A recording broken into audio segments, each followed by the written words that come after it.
Hello, everyone, and welcome to Wake Cat Sports. We're going to go over the rest of the NHL draft for the Red Wings today. I think it was a trade that happened during the draft too for us, and we got a couple players. We'll go over that too and when it took place. So after getting Danielson and Axel Sandin Palikia on day one, two picks that I have seen kind of gotten a better look at now, and people actually aren't too mad about. With the 41st pick in the second round, they took a goaltender, surprisingly. Trey Augustine with that 41st pick. With Kosa being in the minors, I'm actually surprised they took a goaltender. Didn't know that they were thinking about that. But he currently is playing at Michigan State. He's 6'1", 179. And I believe, well, from what I heard, he was one of the better goaltenders in the draft.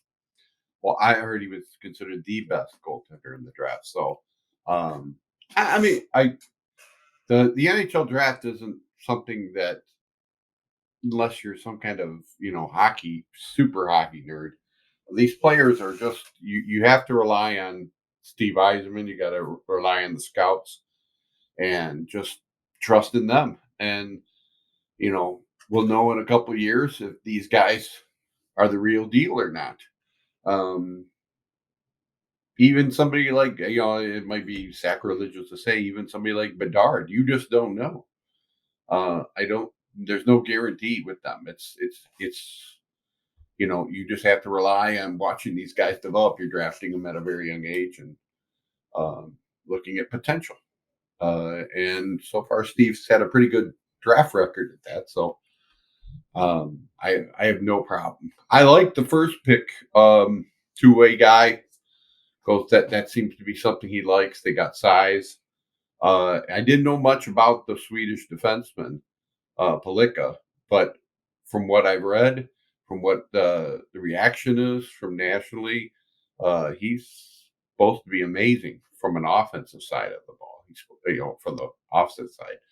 Um, so I'm looking forward to it. And they needed a right-handed defenseman. They didn't have many of those in the. They drafted a couple.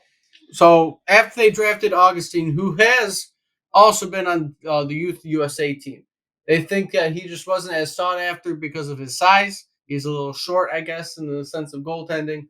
But we'll see what happens. Maybe we got a competition between him and Costa now. With the very next pick, because we had 3 back-to-back picks going in this draft in the second round, we took a defenseman, Andrew Gibson, out of Sault Ste. Marie.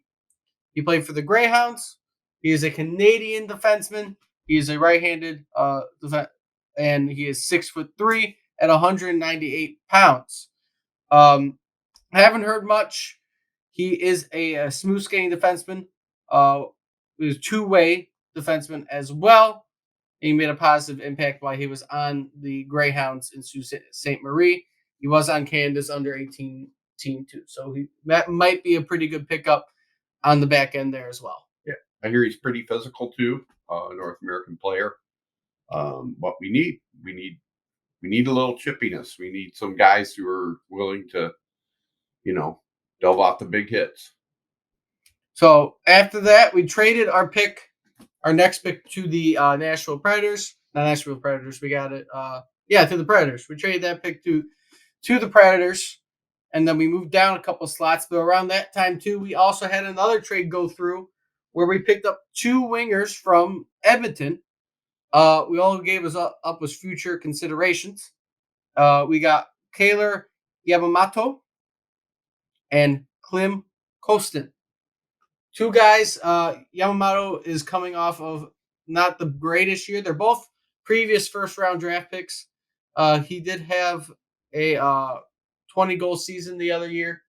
Last year only 10, but he averaged about the same amount of points, between 35 and 40 points the past couple seasons. And then Kostin was in the St. Louis for a little bit, so we brought back another blue to the Wings. He's a guy that Edmonton likes, and he was kind of a sweetener to the deal. I feel I have no problem with this trade because you can't lose it if you're not giving up anything. Right. They're not giving up anything. They're getting a physical guy. Both guys seem to have a scoring touch as far as like a bottom 6 forwards. They're young. You don't know, maybe they could tap something out of them. you know, I think it's a great deal, really. And you need those guys. You need somebody in the bottom six. You need they're important. I mean, we still don't have the elite guys.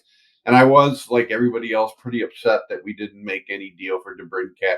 But I guess, you know, they wanted too much or something. From what I heard, no one took him, and we're the only team, maybe one of two or three teams that really can get this guy. So Steve is using that, hopefully, to get the best deal possible. Still can get him in free agency.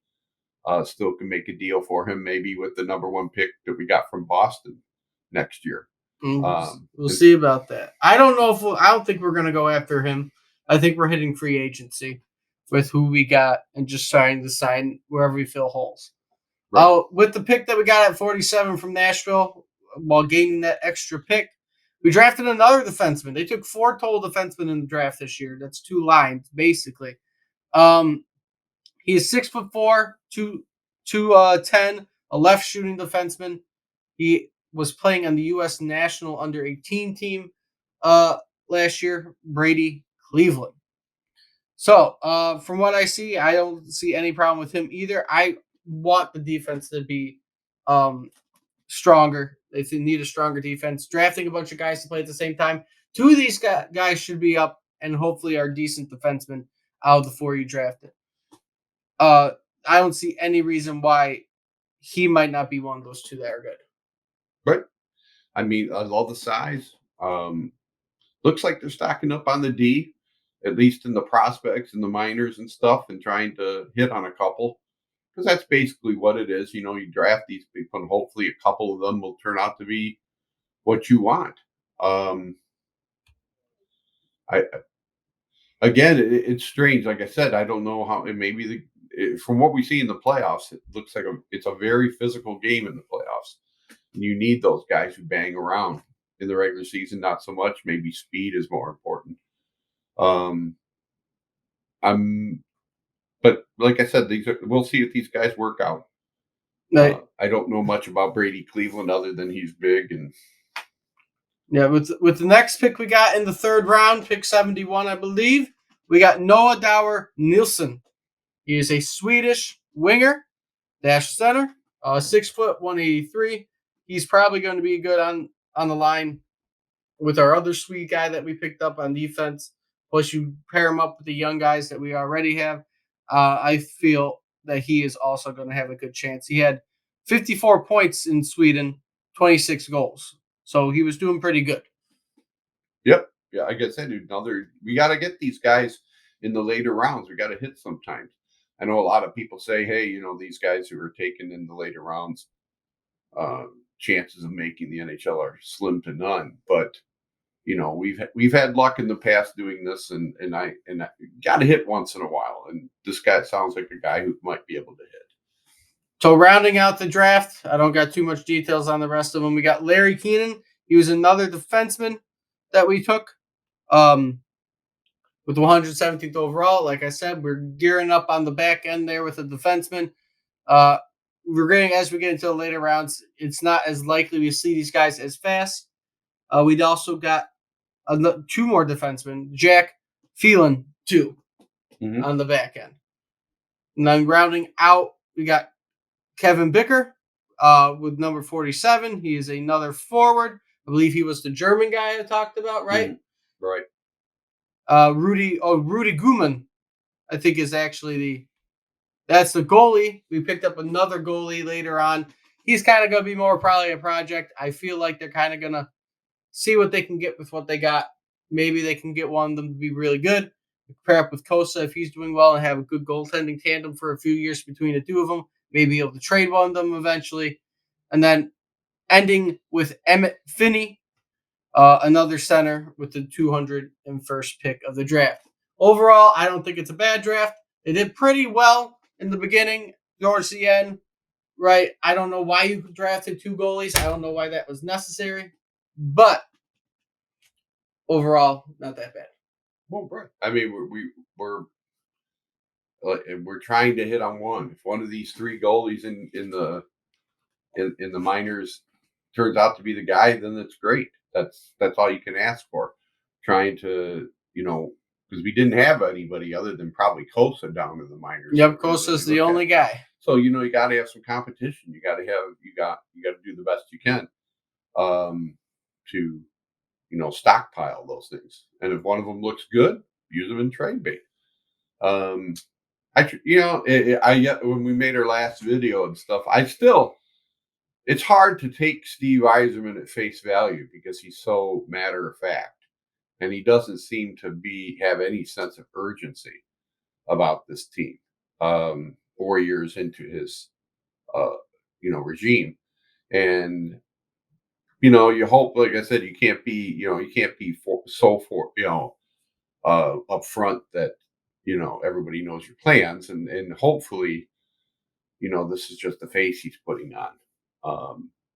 We all want to see the Wings make a big leap this year. We expect them to be above 500. We expect them to be around 90 points. That's what I say, about 90 points, and there's no reason they shouldn't be. But we will see what happens on Saturday.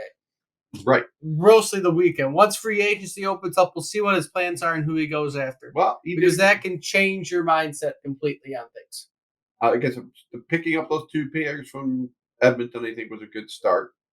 They're certainly not, going to, world beaters, but they could be very valuable, bottom 6 forwards. So we'll see what he goes. We'll see, what's out there. This is a very thin free agency pool. Yeah. So I'm not expecting a huge punt.